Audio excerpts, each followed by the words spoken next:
दोस्तों, मेरा मिशन है जिंदगी को आसान बनाना।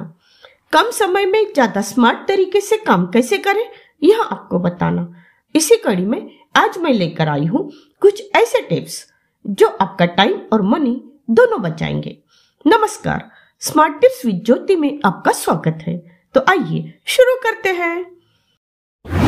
किसी भी सब्जी में यदि आप अदरक डाल रहे हैं और आप चाहते हैं कि सब्जी में अदरक का फ्लेवर अच्छा आए, तो सब्जी जब लगभग पक जाए तब अदरक डालें। फिर सब्जी को अच्छे से मिक्स करके ढककर 2-3 मिनट धीमी आंच पर पकने दें। सब्जी में अदरक का फ्लेवर अच्छा आएगा। चावल हर घर में बनते हैं। जब हम चावल को धोते हैं तो उस पानी को हम फेंक देते हैं, लेकिन इस पानी को हमें कभी भी फेंकना नहीं चाहिए। चावल धोते समय इस पानी को एक बर्तन में जमा कर ले, फिर ये पानी अपने घर के पौधों में डाल दे, क्योंकि इस पानी में कुछ ऐसे पोषक तत्व हैं जो हमारे पौधों के लिए विटामिन का काम करते हैं, जिससे हमारे पौधे हरे भरे रहेंगे। साथ ही में मिट्टी में ये खाद का भी काम करते हैं, जिससे हमारे पौधे हेल्दी रहते हैं। फूल झाड़ू प्लास्टिक के कवर में आती है। इस प्लास्टिक कवर को हम फेंक देते हैं। इस कवर को ना फेंकें, क्योंकि ये हमारे बहुत काम आ सकता है। अक्सर बारिश खत्म होने पर हमारे छाते ऐसे ही रखे रहते हैं, जिससे उन पर डस्ट जमा होती रहती है। इस कवर में से छाते के साइज का कवर काटकर उसमें छाता डालें, ऊपर से रबर लगा दें। छाते के लिए फ्री में एक ऑर्गेनाइजर तैयार हो गया है।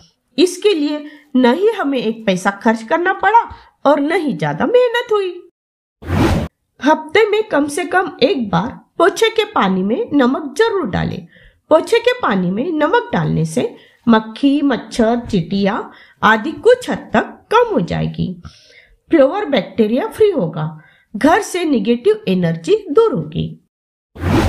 एक्सपायर्ड मेडिसिन को जनरली हम फेंक देते हैं, लेकिन ये एक्सपायर्ड मेडिसिन हमारे बहुत ही काम की होती है। इसके लिए आप पैरासीटामोल, डिस्प्रिन, कोई भी 3-4 तरह की मेडिसिन की 7-8 टेबलेट्स ले लें। इन टेबलेट्स का हमें पाउडर बनाना है। पाउडर बनाने से मेडिसिन ज्यादा इफेक्टिवली काम करेगी।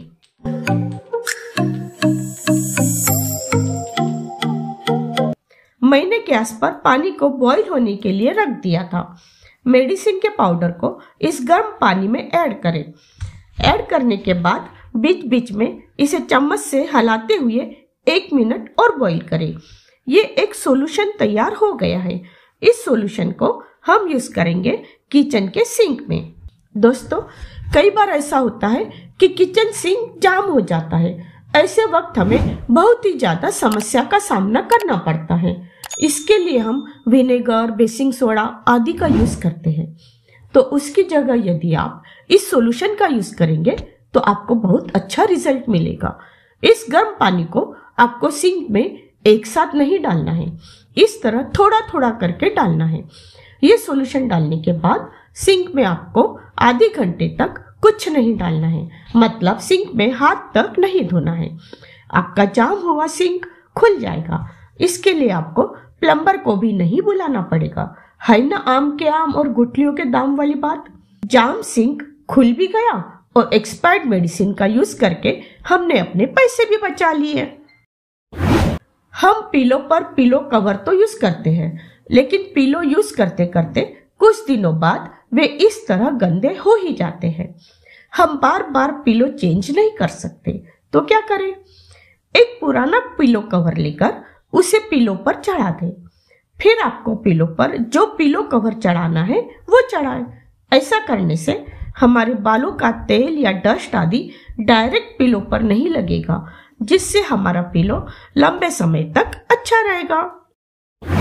जब भी आप पोहा, उपमा आदि के लिए या किसी सब्जी में डालने के लिए प्याज को भुने, तो पैन में प्याज डालने के बाद नमक डाल दें। नमक पानी छोड़ता है। प्याज में नमक का पानी मिक्स होने से प्याज जलेंगे नहीं और अच्छे से भुने जाएंगे। दोस्तों, मैं अपने किचन में एक पेचकस जरूर रखती हूँ। आप सोच रहे होंगे कि किचन में पेचकस का क्या काम है? यकीन मानिए, जब आपको पेचकस का किचन में यूज क्या होता है ये पता चल जाएगा ना, तो आप खुद अपने किचन में पेचकस रखना शुरू कर देंगे। किचन में हमारे पास कई बर्तन ऐसे होते हैं जिनमें नट लगे होते हैं, जैसे कि कुकर, कुकर का ढक्कन, नॉनस्टिक तवा आदि। यूज करते करते इनके नट कई बार ढीले हो जाते हैं। नट को फिक्स करने के लिए पेचकस हमारे घर में तो होता है, लेकिन किचन में नहीं होता। और एक्चुअली होता क्या है, हम हर वक्त जल्दी में ही होते हैं। हम नोटिस कर लेते हैं कि हमारे कुकर का नट ढीला हो गया है, लेकिन उस वक्त हम सोचते हैं अभी ऐसे ही यूज कर लेते हैं, बाद में पेचकस लाकर नट को फिक्स कर लेंगे। ऐसा एक बार नहीं कई बार होता है। क्या आपके साथ भी कभी ऐसा हुआ है? कमेंट करके जरूर बताएं। कभी कभी तो नट ढीला होकर मिस भी हो जाता है। यदि पेचकस किचन में ही रहा तो नट फिक्स करने के लिए हमें कुछ सेकंड ही लगेंगे और हम कुछ सेकंड के काम को बाद में कर लेंगे, ऐसा जनरली नहीं सोचते। तो अब आप भी रखेंगे ना किचन में पेचकस? जब हम पतला बेसन बनाते हैं तो उसे अच्छे से पकाना जरूरी होता है, क्योंकि कहा जाता है कि बेसन को हम जितना ज्यादा पकाएंगे उतना वो स्वादिष्ट बनता है। होता यह है कि जैसे ही बेसन अच्छे से पकना शुरू होता है वो बहुत ज्यादा उछलता है। गर्मा गर्म बेसन की कुछ बूंदें भी हमारे हाथों पर गिर गई तो हाथों में इतनी जलन होती है कि सहन नहीं होती। बेसन बनाएंगे, उसे ज्यादा पकाएंगे तो वो तो उछलेगा ही ना। हम उसे उछलने से तो रोक नहीं सकते, लेकिन हमें हमारे हाथों को भी बचाना है। तो उसके लिए आप लीजिए एक प्लेट को पैन पर इस तरह तिरछी पकड़े और दूसरे हाथ से कलछी चलाए। अब बेसन उछला भी तो वो हमारे हाथों पर नहीं गिरेगा, हमारे हाथ सेफ रहेंगे। दोस्तों, इन टिप्स में से कौन सी टिप आपको ज्यादा पसंद आई या कौन सी टिप आपको पहले से पता थी, कमेंट करके जरूर बताएं। फिर मिलेंगे अगले वीडियो में। तब तक अपना ध्यान रखें और खुश रहें।